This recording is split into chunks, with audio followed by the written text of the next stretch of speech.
वाली बहू। नरेश की माँ अपने बेटे से मिलने दिल्ली आ रही है। इस बात का पता चलते ही नरेश के दिल में हलचल मच जाती है। नरेश अपनी माँ के स्वागत की तैयारी में लग जाता है। साथ ही उसे डर भी सताने लगता है कि उसकी माँ कहीं अपनी पुरानी जिद पर फिर से बैठ ना जाए। हे भगवान, इस बार बचा लो। अगले साल पक्का माँ की जिद पूरी कर दूंगा। तभी दरवाजे की घंटी बजती है। नरेश दरवाजा खोलता है तो सामने अपने मकान मालिक को देखकर हैरान हो जाता है, क्योंकि उनके साथ एक सुंदर सी लड़की भी थी। अब नमस्ते अंकल, कुछ काम था, मुझे बुला लेते। आपने क्यों कष्ट किया? अरे नहीं नहीं, इसमें कष्ट कैसा। मैं तो बस तुम्हें रीना से मिलवाने आया था। आज से रीना तुम्हारे साथ इसी फ्लैट में रहेगी। अंकल, कोई लड़का फ्लैटमेट नहीं है?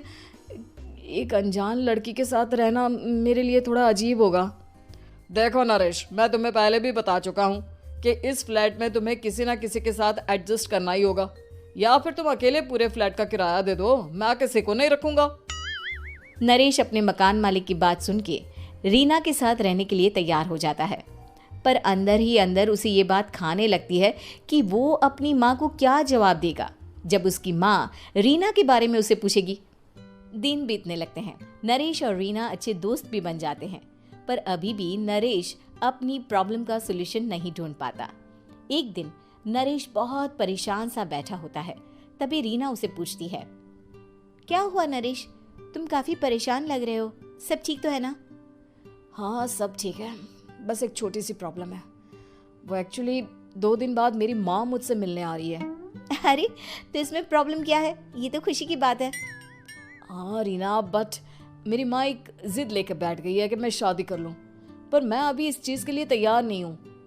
ऊपर से जब वो तुम्हें देखेगी तो 100 सवाल करेगी, क्या जवाब दूंगा? अरे, इसमें कोई टेंशन वाली बात नहीं है।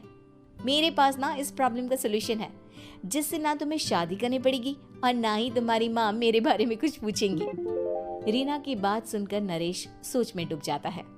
वो सोचता है कि रीना खुले ख्यालों वाली लड़की है, कहीं माँ को सच बता ना दे। नरेश को सोच में डूबा देखकर रीना कहती है, अरे क्या हुआ, किस सोच में पड़ गए? डोंट वरी, जैसा तुम सोच रहे हो ना वैसे कुछ भी नहीं है। मेरे पास एक प्लान है। मैं कुछ समझ नहीं पा रहा हूँ, कैसा प्लान? मैं समझाती हूँ। हम ना एक कॉन्ट्रैक्ट मैरिज कर लेते हैं। फिलहाल मेरे पास जॉब नहीं है, तो तुम इस रूम का किराया दे देना जब तक तुम्हारी माँ यहाँ रहेंगी, सिर्फ तब तक।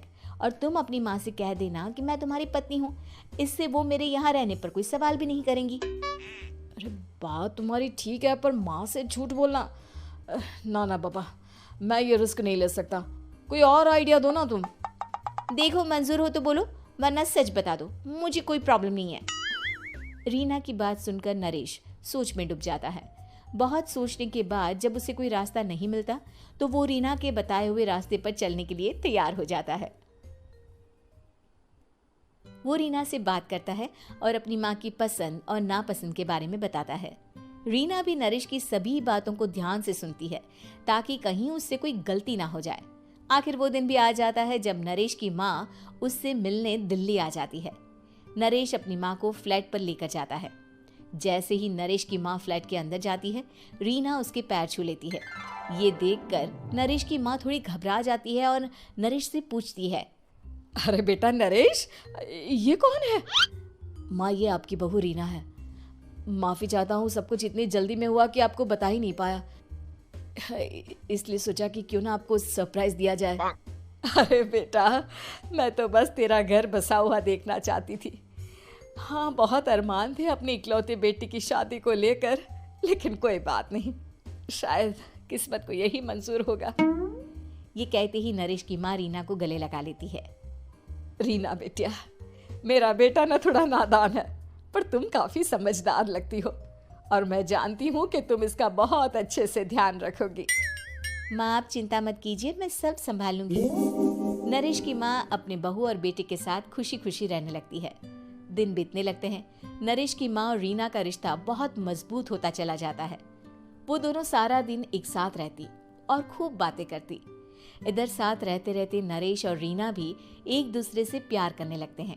दोनों को इस बात का एहसास हो जाता है, फिर भी वो इस बात को छुपा कर ही रखते हैं।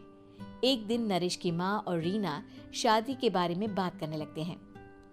रीना बिटिया, ये तो नरेश ने मुझे बिना बताए शादी कर ली, वरना मैं तो अपनी इकलौती बेटी की शादी इतनी धूमधाम से करती कि सारी दुनिया देखती रह जाती। अच्छा माँ, आप ऐसा भी क्या करती नरेश और मेरी शादी में जो दुनिया देखती रह जाती? अरे बिटिया, एक माँ के अरमान तुम अभी नहीं समझोगी। मैं तो अपनी बहू को एक रानी की तरह लेकर आती और शादी भी बिल्कुल शाही अंदाज में करती, पर मेरे तो सारे अरमान ऐसे ही रह गए। खैर, मुझे तो अपने बेटे और बहू की खुशी चाहिए बस। ये कहते हुए नरेश की माँ की आंखों में आंसू आ जाते हैं। रीना भी ये सुनकर ख्यालों में खो जाती है, क्योंकि वो भी मन ही मन खुद को नरेश की पत्नी और उसकी माँ की बहू मानने लगी थी। शाम को जब नरेश ऑफिस से घर आता है तो रीना खुद को रोक नहीं पाती और नरेश के सामने उसकी माँ को अपने और नरेश के रिश्ते का सारा सच बता देती है। रीना की बात सुनकर नरेश की माँ दोनों से बहुत नाराज हो जाती है और घर वापस जाने की बात करने लगती है। तुम दोनों ने मुझसे सच छुपाकर बहुत ठेस पहुंचाई है मुझे। अब तुम लोगों के साथ नहीं रहना चाहती मैं, कल ही वापस चली जाऊंगी अपने घर। माँ, मुझे माफ कर दो, ये सब मैंने रीना के कहने पर ही किया है, वरना मैं भी आपको कभी ठेस पहुंचाने के बारे में सोच भी नहीं सकता। हाँ माँ, हमने ये सिर्फ आपका दिल रखने के लिए किया, प्लीज हम दोनों को माफ कर दीजिए। तुम दोनों ने मेरे अरमानों के साथ खिलवाड़ किया है, और वैसे भी मुझे अपने बेटे के लिए एक अच्छी लड़की ढूंढनी है, इसलिए मेरा यहाँ से जाना ही बेहतर होगा। माँ की ये बात सुनकर रीना खुद को रोक नहीं पाती। माँ, क्या मैं आपके घर की बहू बनने लायक नहीं हूँ? रीना की बात सुनकर नरेश हैरान रह जाता है। नरेश की माँ भी कुछ समझ नहीं पाती। मैं कुछ समझी नहीं, आखिर तुम कहना क्या चाहती हो? माँ, मैं वो नरेश से बहुत प्यार करती हूँ और साथ ही साथ मैं आपको भी अपनी माँ मान बैठी हूँ। आज जब आपकी बातें सुनी तो खुद को रोक नहीं पाई, इसलिए सारा सच आपको बता दिया। रीना की बात सुनकर नरेश की माँ की आंखों में आंसू आ जाते हैं और वो अपने बेटे नरेश और रीना को गले लगा लेती है। मेरे घर की बहू तो सिर्फ रीना बिटिया ही बनेगी।